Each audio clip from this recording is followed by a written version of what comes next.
And to stay out of the barn, Kendra said. Good girl. There's a swimming pool out back that we got ready for you. All the chemicals are balanced and whatnot. There are gardens to explore. You can always play in your room. Just respect the rules and we'll get along fine. When is Grandma coming back? Grandpa glanced down at his hands. That depends on your Aunt Edna. Could be next week. Could be a couple months. Well, good thing Grandma got over her illness, Kendra said. Illness? The one that kept her from going to the funeral. Right, yeah. She was still a little under the weather when she left for Missouri. Grandpa was acting a little peculiar. Kendra wondered if he was uncomfortable around children. Well, I'm sad we missed her, Kendra said. Well, she's sorry too. Well, I better be off. Grandpa had not eaten anything. He pushed his chair back, stood up, and stepped away from the table, rubbing his palms against his jeans. If you swim, don't forget to wear sunblock. I'll see you kids later. At lunch? Seth asked. Probably not until supper. Lena will help you with anything you need. He left the room. Dressed in her swimming suit, a towel over one shoulder, Kendra stepped through the door onto the back porch. She carried a handheld mirror she had found in the nightstand by her bed. The handle was mother of pearl studded with rhinestones. The day was a bit humid, but the temperature was pleasant. She walked to the railing of the porch and gazed over the gorgeously manicured backyard. Paths of white stones meandered among flower beds, hedgerows, vegetable gardens, fruit trees, and flowering plants. Tangled grapevines curled along the suspended lattices. All the flowers seemed to be in full bloom.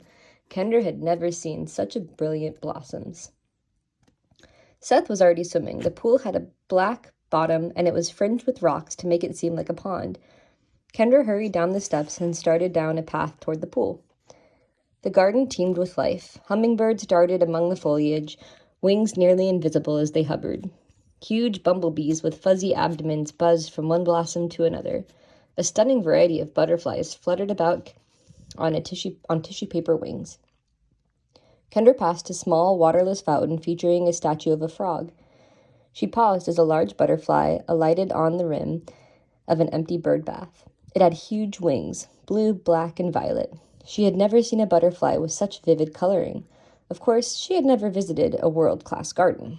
The house was not quite a mansion, but the grounds were fit for a king. No wonder Grandpa Sorensen had so many chores. The path finally deposited Kendra at the pool. Variegated flagstones paved the poolside area. There were a few recliners and a circular table with a big umbrella. Seth leaped from a stone outcropping into the swimming pool, legs curled up, and hit the water with a big splash. Kendra set her towel and mirror on the table and grabbed a bottle of sunblock. She smeared the white cream over her face, arms, and legs until it disappeared into her skin. While Seth was swimming underwater, Kendra picked up the mirror. She angled the face so it reflected the sunlight onto the water. When Seth surfaced, she made sure the bright splotch of sunlight covered his face. Hey! He shouted, swimming away from her. She kept the glare from the mirror on the back of his head. Gripping the side of the pool, Seth turned to look at her again, throwing up a hand and squinting to ward off the light. He had to look away. Kendra laughed. Cut it out, Seth called. You don't like that?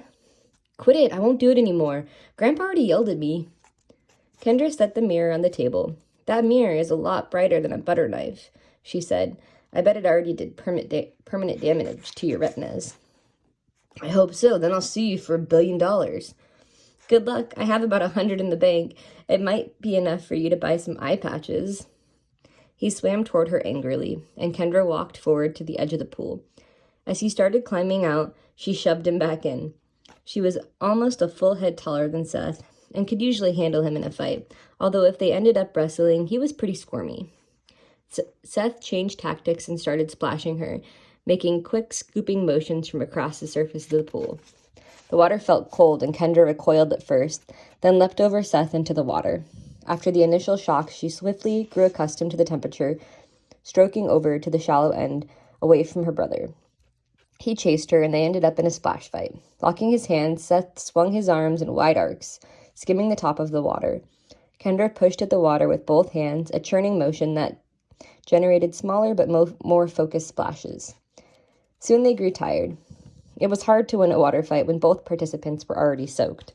Let's have a race, Kendra suggested as the splashing subsided. They raced back and forth across the pool. First, they raced freestyle, then backstroke, breaststroke, and sidestroke. After that, they created handicaps like racing with no arms or hopping across the width of the shallow end on one foot. Kendra usually won, but Seth was faster at backstroke in some of the handicapped races. When Kendra grew bored, she got out of the pool, walking toward the table to retrieve her towel. She stroked her long chair, enjoying the rubbering texture as the wetness made the strands cling together.